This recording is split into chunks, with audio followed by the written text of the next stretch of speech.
afternoon. It's my pleasure to welcome to Montana Tech. Have you ever been here before? Yes. Great. Dr. Randy Babbitt. But never going to talk here, though. Professor of physics at MSU. And Randy and I, turns out we're relatives. In particular, he and an uncle of my mother are ninth cousins 3 times removed. And his name was Babbitt, but it's sort of an interesting story. Randy grew up in Pittsburgh, went to Stanford for his undergraduate degree in physics, then got his PhD from Harvard in physics, respectable places, most people have heard of them. Stanford is. And then he worked for Boeing for several years in industry. And now he's in the physics department at MSU. He also happens to be the vice chair of the faculty senate currently at MSU. And he's going to talk to us about photonic crystals, the future of microwave signal processing. And there's going to be a lot about lasers, a lot about microwaves, and even a little bit maybe about rare earths. Yes, in the talk. So it's all about the rare earths. Please welcome Randy Babbitt for today's talk. Thank you. Okay, so keep it informal. Just if you have questions as they go along, please shout them out or interrupt me, please. Yes, so I'm in the physics department. I'm also affiliated with Spectrum Lab, which is part of Montana State University. I was director for a long time until I offered the job to Zeb.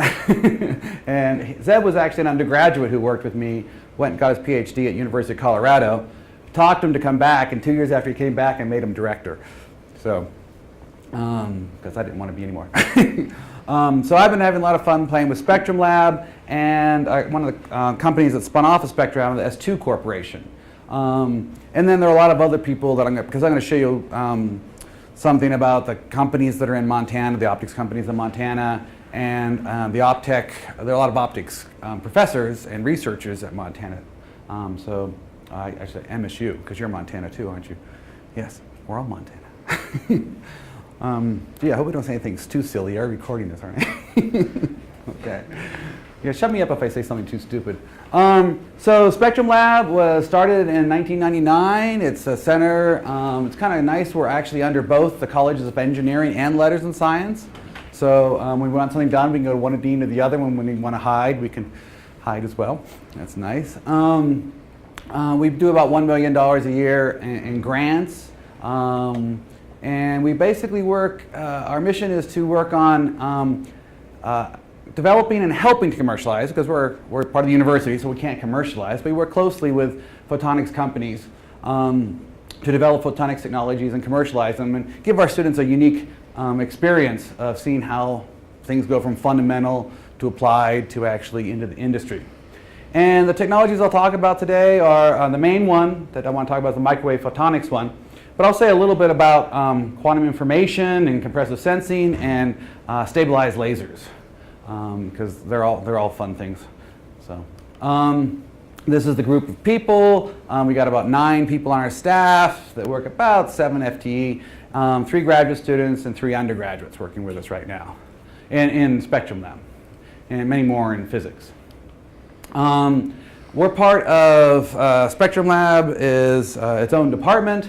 As is physics, chemistry, and electro engineering, and the engineerings. And we all kind of had this umbrella organization called Optical Technology Center, Optech, that is, it's amazing what you can do for just a few 10,000 a year or something, has really spawned amazing things just by having a half-time assistant. We do a weekly seminar, we have an annual conference that we have talks at and bring companies to, and we just started a new 2 new programs, a minor in optics and photonics, and a master's degree in optics and photonics. And the previous slide was one of our first graduates in that, a master's degree. And we teach a lot of optics classes, a lot in electro engineering, as well as in physics and chemistry. And so a little bit of what we do in Optech, or what different professors do. This is one that I'm more involved in. Rufus Cohn, whoops, that's not what I want to do. We'll go back one and push that button. Nope, not that button. That button, that button, this button. These the reason they've got all their color is because of rare earths. And we do a lot of our work on rare earth doped crystals. And these are actually grown in Bozeman, Montana by Scientific Materials and researched in the materials lab of Rufus Cohn. And we use them to do a thing I'm going to talk about today called hole burning to basically analyze, well, it could be the entire microwave spectrum. Here's only just 10 gigahertz of it. And we build a lot of lasers to help us do that. And Electro Engineering does that too. Electro Engineering is very good at Lidar applications, sending light up to look at clouds or to, this bee is probably searching for explosives. And if you can find out where the bee is, you can find out where the explosive is. That's something they're working on with Jerry Romanchenk and University of Montana. One of the companies that spun out of Spectrum Lab does Ladar, laser radar. And the laser radar is about 14 kilometers that way back at MSU. And it's shooting up here and looking at these reflectors here. And it's basically can spot all the reflectors to less than a millimeter. So it can 14 kilometers with sub-millimeter resolution. We also, in Electro Engineering, they do a lot of work on looking for CO2 using LiDAR laser applications. They do a lot of thermal imaging in Electro Engineering to look at the health of a beehive or to track animals. In physics, we have a satellite program where they're sending up a satellite and a test rocket that actually does imaging of the sun as part of our solar group. In Electro Engineering, working with Photonics, one of the companies that spun out of Spectrum Lab, they work on deformable mirrors adjusting. And Zeb works on a thing called synthetic aperture radar. Synthetic aperture radar was used a lot in the 50s to do imaging. He does it with a synthetic aperture radar, and this firefly is imaged at 2 meters away by a single fiber tip. So it might violate all the properties of diffraction and everything, but no, it really works. So it's a cool thing, synthetic aperture radar. Yep, that's one. This is part of a lot of companies in Bozeman, a lot of spin-off companies. We have over 30 optics companies in Bozeman. The plot is actually not correct. It's more a straight line, but it looks better this way, doesn't it? But we have a lot of companies. Two of them, talk about in a second, spun out of Spectrum Lab, some grandfathering, grandchildren companies. And in, back again. And in 2003, I thought, actually, was that fall or 3 or 4? I thought it started in 2013. I'm not doing this very well. Push that button, there we go. We founded the Montana Photonics Industry Alliance to get together all these 30 companies and promote it and get more people to come and be photonics students. And by the way, I'm thinking if a lot of your students are good at grinding and polishing and things like that, they may be interested in scientific materials, which grows a lot of our crystals, but they do a lot of polishing and grinding and using rare earths. So you might suggest that as one place where they could work. And Larry Johnson, who runs the company ILX, or he's ran ILX, he founded it, is founder of that. And so let's see, what else? So the companies that spun out of Spectrum, or that we work with, oh darn it, push the button, that's the one I want, is S2 Corporation is where we do a lot of our work with. They're actually, we rent a space that's a little south of our campus. We're on one floor, the bottom floor here. Bridge of Photonics. The other company is on the other side of the bottom floor. On the top of that floor is S2 Corporation, and on the other side of the building, it's a huge building, is ADVR. And so we've got a lot of optics companies close together, working hard. S2 Corporation and Bridger both spun off, and they're doing on the order of $2 million a year revenues each. And two other companies, or two other people in these companies, spun off and formed other companies, so we actually have grandchildren. And so when you form something like this, the administration might say, well, how many companies are you going to form per year? Well, this is over 14 years. So but they're good sustaining companies. You don't form a company a year. You form them slowly over time. Let's see here. S2 Corporation, this just came out last week. has actually sponsored at MSU over $5 million in research. So this spun out of the university. They send back research contracts to us. And at this point, it's up to $5 million. They expect to have another $1 million in the next few years to the university. They're doing on the order of, in the next few years, probably in the order of $6 million in the next few years of contracts. And so let's see, what else is, oh, they're also great hires. They hired eight of their 10 employees are MSU alumni. Of their 17 patents, 13 of them are co-licensed from MSU. I did want to, or you wanted me to say something a little bit about patents. Of all these patents, I've 16 of those I'm on. Well, maybe not 16 of those, but I'm on 16 patents. I have made exactly about maybe $400 or $500. One of the more recent patents that actually worked out. But the real benefit is this of patents, that a company got formed because of all this patented information. The research comes back, my students get hired. So patents do have a good purpose other than getting rich. Let's see here. So a little bit about Bridger Photonics before I get back to S2 Corporation and Spectrum Lab, what they're working on. Bridger Photonics is spun out of Spectrum Lab. They work on a number of things, but mostly I want to talk about this precision Ladar thing. They can actually sit in their building and look out their window, and they can scan, and they can actually, this is the school across the way, the field and that, and actually 7 to 10 kilometers away the mountain, they're actually can create what they call a point cloud, a 3D point cloud of this to within millimeter resolution. And because they have such high dynamic range, they can actually, if there's leaves in the way, they can actually see, they don't see through the leaves, but any crack will leave enough signal to get through and back again that they can actually see through anything that isn't 100% opaque. Yes?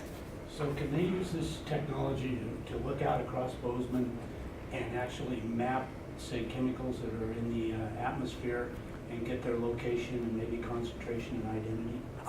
Not these guys. This is Ladar. It's for hard targets. Okay.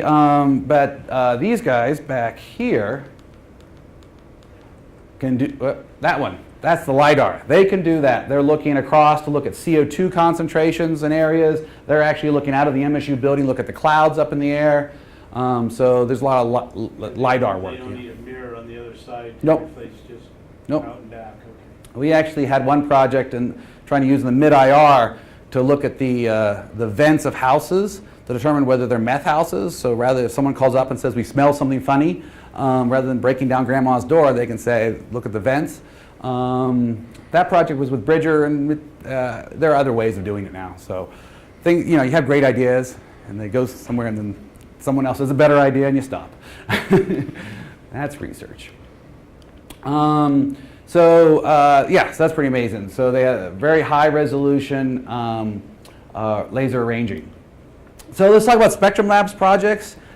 This is something that this is the project that actually Bridger Photonics got started on.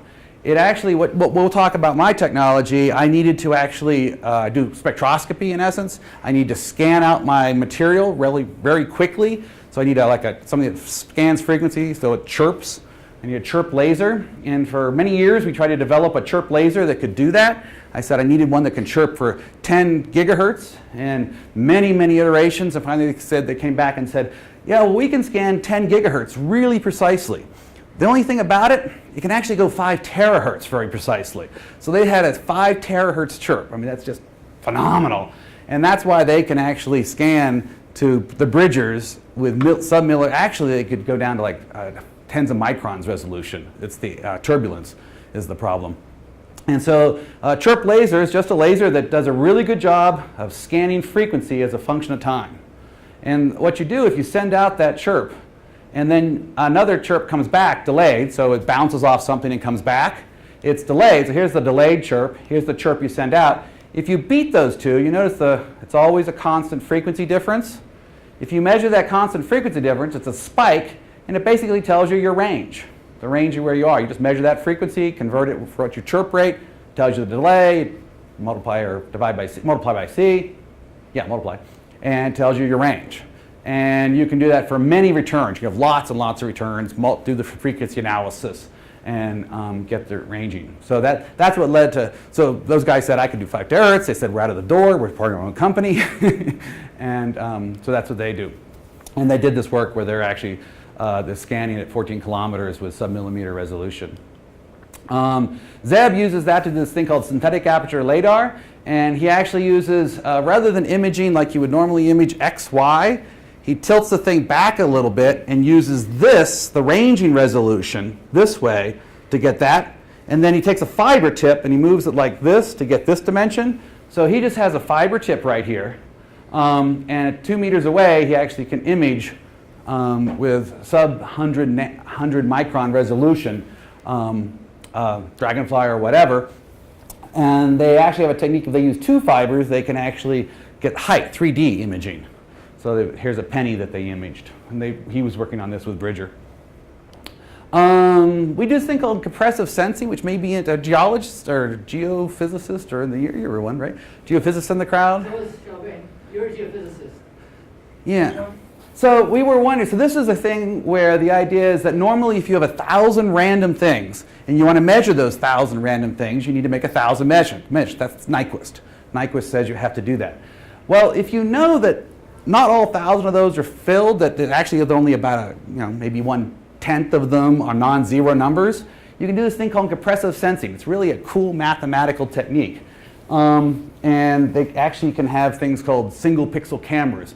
But one thing I was thinking about using this for is using just the noise of the ground to do geological mapping. So maybe we might want to talk to you about that. But anyways, we invented a way to actually use this mathematical technique to do laser ranging.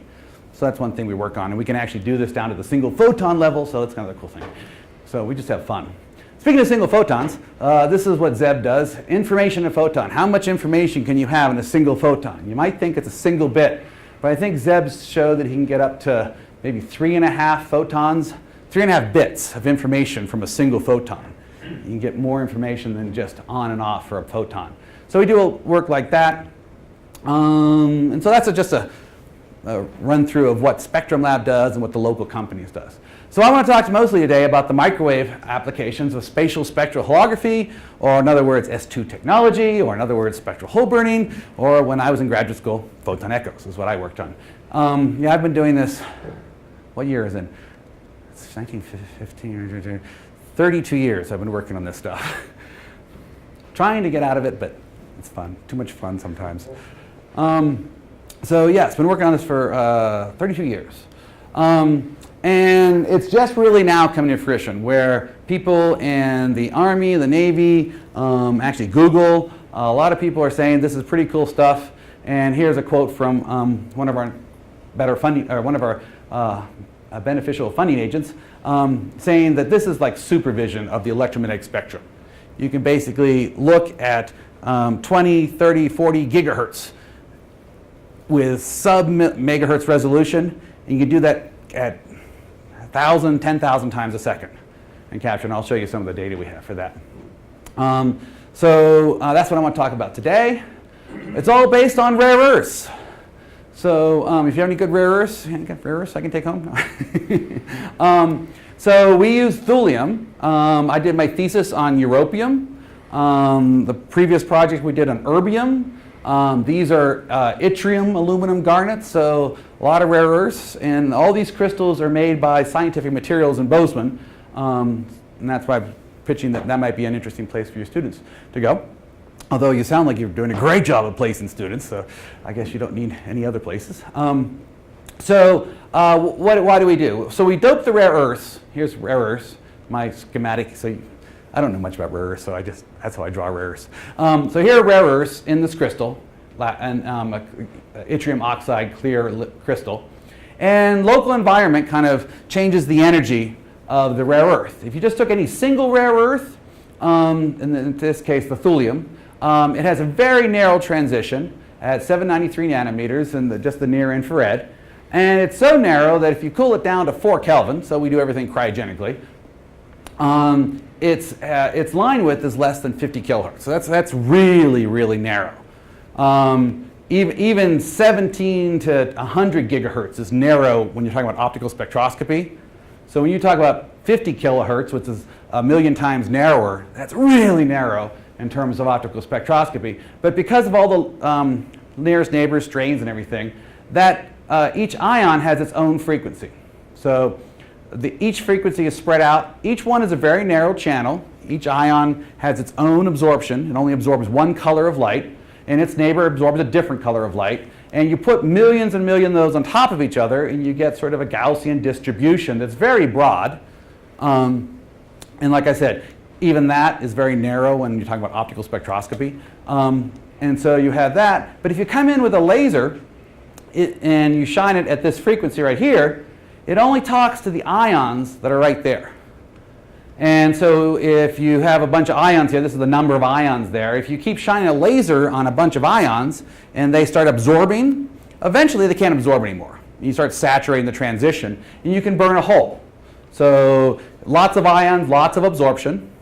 And if you shine the light long enough, then you can burn a hole, and it lasts for about 10 to 20 milliseconds, and then it'll come back. And depending on how much energy you put in that, how long you shine the laser beam and how strong the laser beam is, you can burn a narrow hole or a long hole or a deep hole. And we actually can measure the difference between a narrow hole and a deep hole to 1 part in 10,000. Question about that. What's the concentration of rare earths in one of those crystals? We use them like a 0.1 to 1. Pardon me? 0.1 to 1. Okay. 0.1 to Fairly 1%. high. Yes. 1%. 0.1 to 1%. So Okay. 1 part per thousand or 1 part per 100, not Yeah. 10%. Okay, I think, right? Yeah, it's 0.1% to 1%. Yeah. Yeah. Typically about the 0.1 to 0.5%. Thulium doped into the yttrium. The yttrium aluminum garment, the yttrium, of course, has a lot more concentration. It's part of the crystal structure. And the thulium is the dopant at the 0.1 level, 0.1 to 1 level. And so you can burn a hole in the material. Let's see, we use thulium, and we also use lutetium. If you dope something with lutetium, you can get a much broader crystal than if you dope with thulium, or just you don't dope the YAG. So thulium with just YAG is about 20 gigahertz. You put some lutetium, you can structure it to be 200 kilohertz, and you can adjust that. So we do a lot of work with different adjustments of how much lutetium you add. All right, so let's see here. So what I was just describing is if you come in with a laser, which is just like a cosine, a very narrow laser beam, well-defined frequency, and you would kind of burn a very narrow hole, spectral hole, in the absorption line of the thulium in the material. If you come in with a modulated laser, then you have a power spectrum. So if you have modulated light, you would have a power spectrum, and that power spectrum can be broken up to all its frequency components, and each frequency component burns a different hole in the material. So wherever the power spectrum is strong here, and you shine this on the material, you would burn a deep hole. So modulated light basically has different frequency components that gets burned in. So what we do, we're actually not interested in measuring optical power spectrums, even though that's what we do. We're interested in RF power spectrums. So we take what's going on in, let's say, anything from 100 megahertz to 100 gigahertz in the RF range, and we modulate that onto our laser beam, and then we shine at the crystal. And by that way, we convert the power spectrum here to a power spectrum here. And it's a direct conversion from RF to optical, up conversion. And then once we burn that into the crystal, we burn the spectrum into the crystal, we then come in with another laser, the chirp laser I talked about that does all great laser ranging. Well, it was developed for this. We chirp across there, and we basically scan out the frequencies. And I'll talk a little bit more about that in a second. Oh, I guess I'll talk about it right now, but a little bit more in a second. That as we scan out those frequencies, you scan across, and we actually don't scan slowly. We scan so fast that we get out a completely distorted output. So this is what we want to see, and we scan across, we get garbage, but we actually developed a patented technique that takes the garbage that you see and converts it back again to 1 part in 10,000 dynamic range. So we do a pretty good job of converting back, and so we can actually scan the entire spectrum with what's called 40 dB of resolution, 10,000. The reason, so normally if you scan a laser, you have to scan slow enough so you dwell at every frequency long enough to measure that frequency. So conventional spectroscopy is measure that frequency, measure that frequency, measure that one. If you scan too fast, and there's some holes that are scanned slowly at first, actually I guess the scan speed's the same thing, we just narrow holes. If you try to scan fast over a narrow hole, it basically gets distorted, it turns into a ring. And what we patented at MSU is a way to turn all that, it's a linear process, back into narrow holes. So we scan about 10,000 times faster than conventional technology would say you could. It doesn't beat Fourier's limit though. Are you doing that by analyzing how that decays or something? Yeah, this decay here is a direct function of this. And it's a linear filter. The decay, this gets turned into that, and it's all linear, so it can all be undone. Yeah, so it's nothing magic, but it works well, and we've got a patent on it. So, and so like I said, we take the RF spectrum, and we gather up RF spectrum. It might look like this. We convert it up to the optical, which actually has sidebands, but we just take one of those optical sidebands. Here's a laser frequency and the sidebands that mimic the RF spectrum. And we shine that on a crystal, we burn the holes and scan that out. So it wouldn't be very fun if it was just a few frequencies. So we've created a lot of frequencies. So we use Wi-Fi, microwave ovens, cell phones, Bluetooth, signal generators, all kinds of things to create as much RF funness as we can.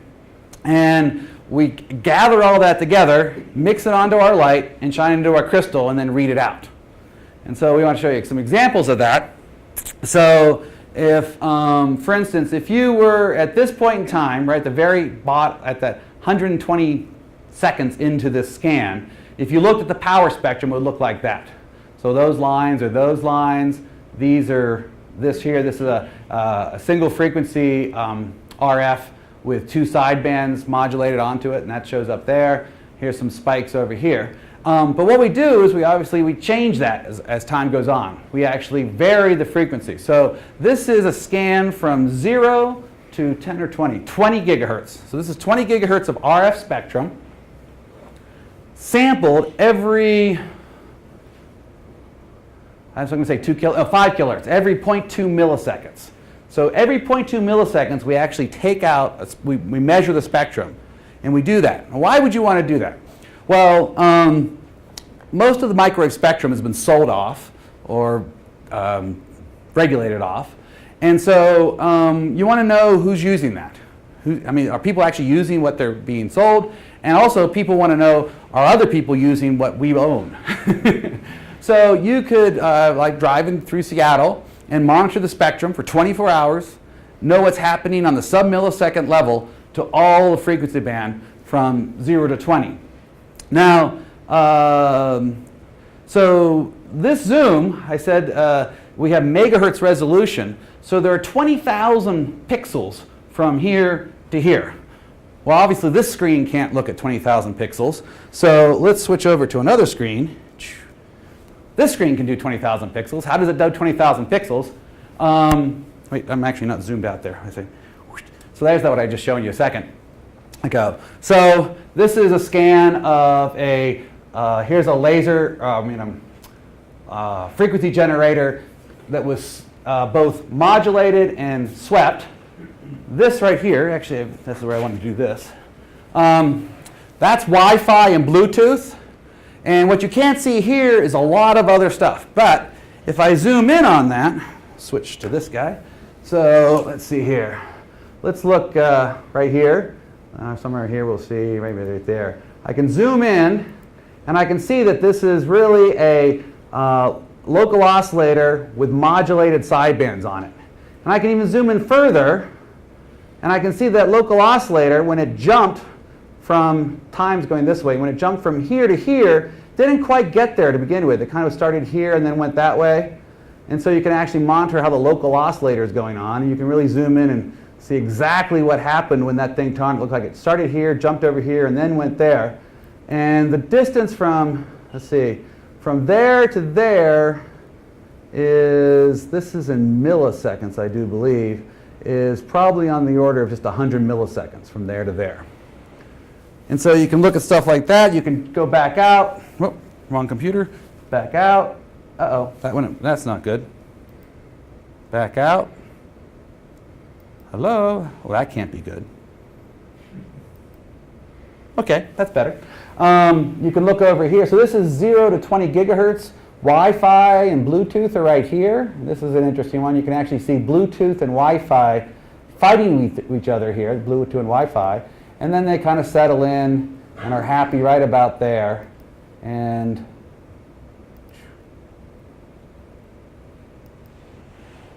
here we go. Come on. So there's your Bluetooth pulses going on, and this is Wi-Fi pulses going on. At the same time that we're also all over this thing, scanning another frequency hopper, and you can actually zoom in and see that RF generators don't always turn on exactly at the frequency you want right when they come on. So it's kind of cool. You can look at, analyze different spectrums like that. So that's our claim to fame at S2 Corporation in Spectrum Lab. We work together on this. What else can you do with this? Well, one, it's one thing to measure the spectrum, but you want to be able to measure it very precisely. And you also have to be on the right thing here. I'll get to the preciseness in a second. One thing is you don't want to miss anything. So usually what a spectrum analyzer does, it starts over there in frequency. I'll just do it kind of spatially.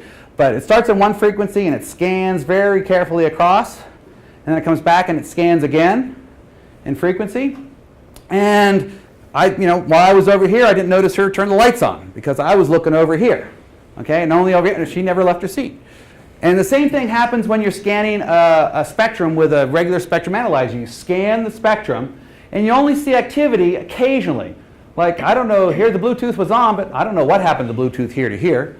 And hey, I missed these guys altogether, and oh, it looks like there's a modulator here. It's at this frequency, but no, it really was over there to begin with. So you miss 99.5% of the signal without having this total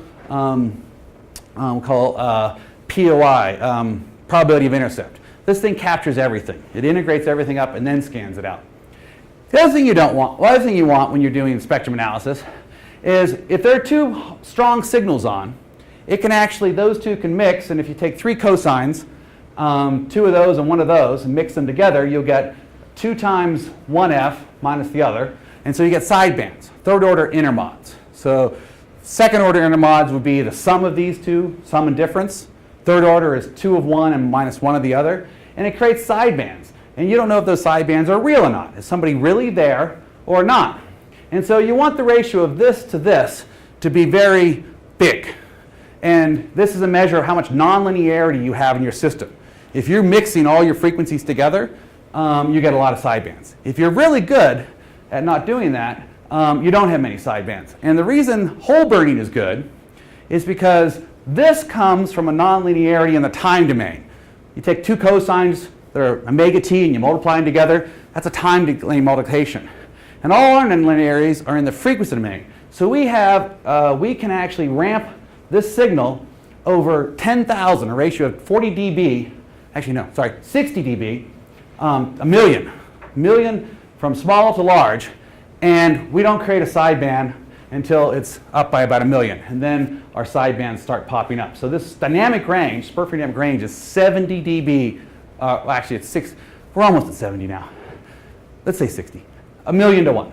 We can actually see things 1 million down from big signals right next to it. So that's a nice thing. Here's evidence of that. We're at 62, 63 dB, which is about 2 million to 1 ratio of small signal to big signal. So why I think this is the microwave processing of the future is because we can do things so much better than electronics can do this. We're better in our dynamic range. You buy an off-the-shelf Tektronix high-end, we have them $1 million, $500,000 scopes. And they're about 36, which means that they have a ratio of about a couple thousand to 1. And we're up here in the 1 million to 1 range of our dynamic range. The bandwidth we can do. We're already up in the 20 gigahertz, and we've actually shown a little bit of 200 gigahertz processing. And they're still in the sub 20, maybe 12 gigahertz range. In terms of how many frequencies per second we can measure, we're measuring up in the order of, how much is that? 1 billion frequencies a second. So 1 billion, we're basically looking at 1 billion bins of frequency per second. And that's pretty amazing. And so if this is conventional electronics, this is us, what we can do. We're kind of blowing our way out in this range of how much frequency we can do with how much dynamic range.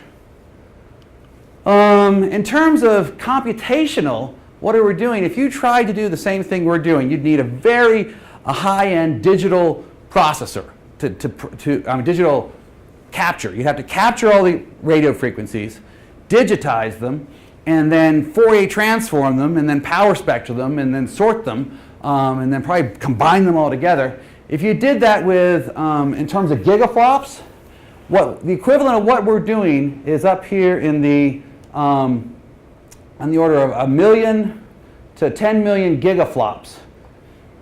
If we were doing a 10 to 100 channel system, right now we're in about a 2 channel system. So we're in the hundreds of gigaflops. And we're doing that with only a little over a kilowatt of power. So if you look at our gigaflop per kilowatt, right now we're about 10 times better than the best supercomputers in the world in terms of power efficiency. And our system, because we use a crystal that's about as big as a sugar cube, but we only use like a hair going through that, a laser beam that's about the size of a hair going through that. So we figure we can easily have 100 hairs through that cube. We could be about 100 times faster than the best supercomputer for computation of power spectrums. Now, we can't do all the things a supercomputer can do, but in this job, it's a good one. So S2 Corporation actually has a truck that they've actually been taking around the United States to different places and doing the spectrum demonstrations. And next year, they've got a whole bunch of line, and Spectrum Labs helping them do that. And they actually converted up to so that's not all filled with electronics. There's just a little bit of electronics back here. But if you're carrying around, this is like a $500,000, $1 million instrument around the United States, you need to be able to sleep with it. Because when they were St. Louis once, the truck got broken into, and they stole the one thing that wasn't worth anything. So that's the microwave spectrum analysis that we do. And in the next 5 minutes, I just want to tell you some other things this crystal can do. Because when I started working on the crystal, my advisor thought it'd be the best memory in the world. Well, it was the best memory in the world. It could probably hold the highest concentration of bits ever. You just couldn't get it back out again. And someone said, the original guy said, I don't care about that. And I said, well, if you don't care about getting the information out, then I can store almost anything. You can't check it, can you? But then we went on to do things like correlation with the crystal, true time delay. And so there's a lot of fun things you can do with this crystal. And so if you can actually do power spectrums well, which is what I was saying you would do, we do power spectrums really well. Well, if you take 2 signals and you beat them together, okay, in Fourier transform space, so you take 2 Fourier transforms, beat them together, and you do that if you do a power spectrum. You basically take the sum of the Fourier transforms, magnitude squared, you beat Fourier transforms. Any Fourier people? Who likes Fourier transforms? Okay, so if you multiply Fourier transforms in the frequency domain, you're doing correlations and convolutions in the time domain. So we can do really good correlations. And here's sort of an example of that. If you take 2 frequencies, 2 delayed signals, in the time domain, the frequency domain has a modulation to it.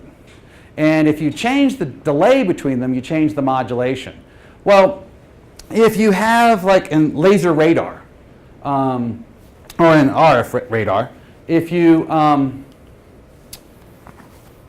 have a signal, like you're transmitting a radar signal out, and it comes back again, each one of those, blue to blue, red to red, form the same sort of modulated power spectrum, maybe different sizes, and that gets burned in the medium in our crystal until it becomes a big modulation in our crystal.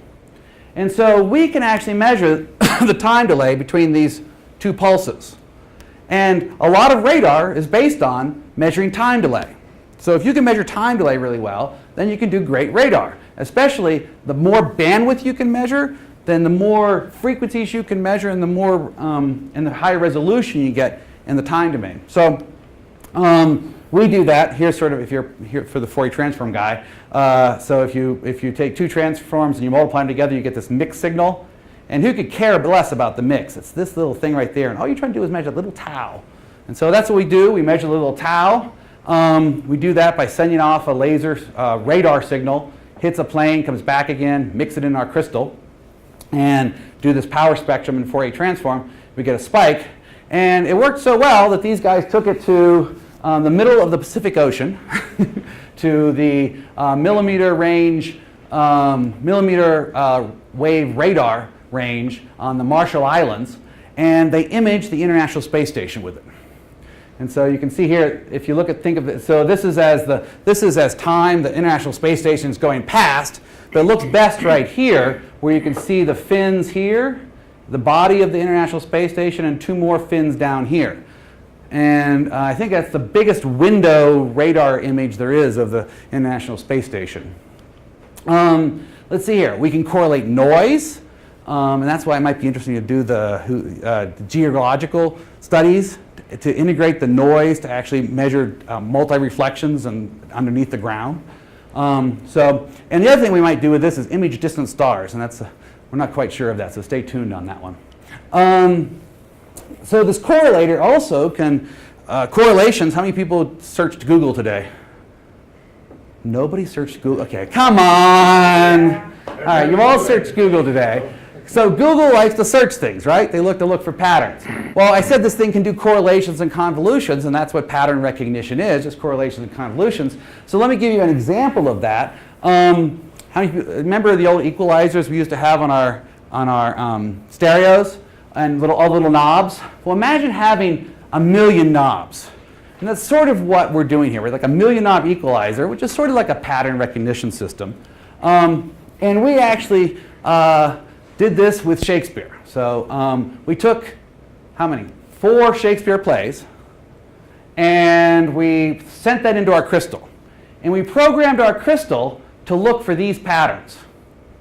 I actually played Juliet when I was in, can we mute for a second? No, I'm just kidding. I played Juliet when I was in middle school, so I know these quotes. So and we're sending these patterns in at 32 gigabits per second. So 32 gigabits per second, sending in these long streams of patterns. These are 4 megabit long patterns into the crystal. And the crystal is sending out these spikes saying, hey, I saw that. I saw that. Oh, yes, this is where by William Shakespeare. That shows up 4 times.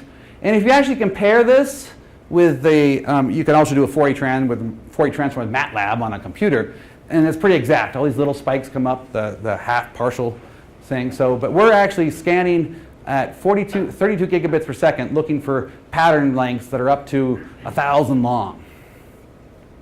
We're also doing spread spectrum communication, because if you can do correlations, you can actually transmit a signal that is here, 25 dB below the noise floor, about 500 times below the noise floor. You can send your signal there, and by correlations, you can pick out all the information by doing this correlation process in the end. So it's called spread spectrum, and that means you basically transmit your RF at a level so small that no one else can see it, way below the noise. A lot of fun things that we're doing currently. You can actually create, I'm just going to do this slide right here, where we're turning the system around, and so we're making it turn into a grating spectrometer almost. But whereas we're getting megahertz resolution, to get that with a regular spectrometer would take three football fields long spectrometer, and we do it in a sugar cube. So we're making a spectrometer that doesn't just spread light out like this, like a normal spectrometer. It can send light any direction, any band, any which way. And that's what we're working on currently. And one thing that's nice about this slide, that's made in Bozeman. The crystal in there is made in Bozeman. So the cryostat's from Bozeman, the crystal's in Bozeman, the laser stabilization's in Bozeman. This laser is the one that Bridger Photonics sells. The doubling crystal is ADVR. So it's 1 company, 2 companies, 3 companies, 4 companies, 5 different Bozeman companies. And that's not even to mention S2 Corporation, which uses this thing. 6 different companies represented in this picture. What other fun things? Okay, that's more of the crystal. And I just want to say that we can actually do quantum mechanics with this. I don't know, do you want to know in quantum mechanics, if you turn 360 degrees in quantum mechanics, you don't get back to where you started? So we did this experiment in our lab. I'm You not go, so certain about that. no, you get minus. You're in a minus state. And you can actually do those experiments in these rare earth crystals. So this is an experiment where 2 pi was a negative state and 4 pi gets you back to a positive state. So you can do quantum mechanics, you can do quantum memories and cryptography, and a lot of fun things. You can actually do entangled photon sources with rare earth doped crystals. So just want to say we're having fun. Thank you very much. Take a few questions. Definitely. Anybody have questions? More questions? What are some of the applications of this? Is it mainly in the military or? Well, the military is funding it. Intelligence or what? Well, the military is funding it because they want to know whose radars are turning on when, or who's turning on an IU using a cell phone to set off an explosive device, things like that. But like I said, the FCC would be very interested in monitoring what kind of signals are being used anywhere. I mean, and how they're doing that. The correlations, everything from the military to Google. Google would be very interested in doing the correlations. The quantum stuff is quantum communications, and they're very interested in long-haul quantum cryptography quantum cryptography for key distribution. So there's a whole range of applications for that. The radar applications might be military as well as commercial. So, Sure. yeah. Well, yes. Is there any distance limit if you use this Ladar to detect the range? Yes, we have about 17, well, in the order of 10 microseconds of range, and 10 microseconds is 10,000 feet. So we have about a 10,000 foot range window. Now you can always put an extra delay in there if you want, but we have a window. We can actually look at over 10,000 feet. Is that right? That'd be, no, I guess, well, with the other chirp laser you can do longer, but with the chirp laser they're doing longer than that. With the hole burning material we have about a 10,000 foot window. Has the Navy been interested in this technology for underwater Ladar and submarine? We haven't quite, they have been, but we haven't quite caught the connection yet. One thing is looking for actually non-noisy things, like for nulls of noise. Like if someone's, I mean, not just Navy, but if there's somebody floating in the water, they don't emit black body radiation like the rest of the ocean. So you're looking for a null of black body radiation in the ocean. So for your system, the laser just limited to a specific wavelength or just very broad? Oh, our laser, we consider it very broad, but if you really think about it, it's probably the narrowest optical, I mean, if you're an optical spectroscopist, we're very, very narrow. But, You mean the band?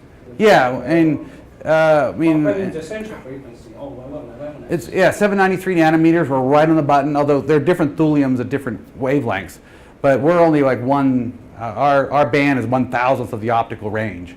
So it's pretty narrow, and then we split that down by 1,000,000 times that. So we're, in terms of wavelength, we're 1/100000th, 1 part in a billion of the optical frequency. Is that basically how far we narrow down? Yes, billionth. Since you guys are using fiber optics or optics, Mhm. let's talk about using fiber optics as an element for sensing vibration, ground vibration. Seismic and geophysics. There is a big push about using fiber optic sensing. Yeah, we've thought about that. Haven't quite come up with anything that really would work well with that. So one option would be, one thing we looked at is because we can measure very high resolution, we can look for any breaks in fiber, or if you have a fiber network that goes out all different directions, you can basically scan the whole thing at once. But for the vibrations, we haven't come up with anything that would work. We haven't quite thought The of. frequency for the microwave is 100 gigahertz? 100 gigahertz. That means your frequency is much larger than your fiber optics. That probably doesn't work. Much larger than you use for the fiber optic? Yes. Fiber optics are pretty small. Well, they're about 10 gigahertz, but they're spread out over. You got almost a centimeter scale. Oh, you're thinking about how fine resolution you can do? Yeah, so about a centimeter. 1 meter or something like that. But you're trying to look at vibrations. Vibrations send out to your pulse and comes back, then they scatter, back scatter.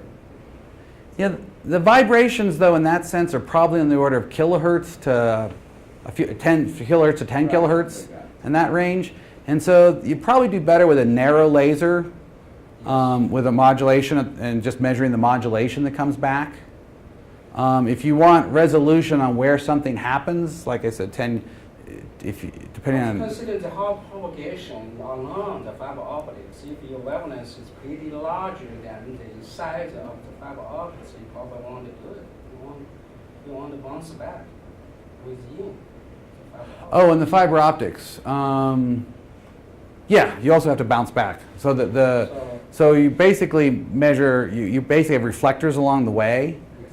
And yeah, and then you see the modulation of those light that gets to and from those reflectors.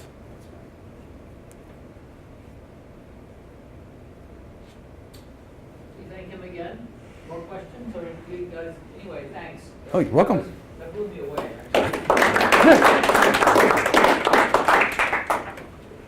Mm.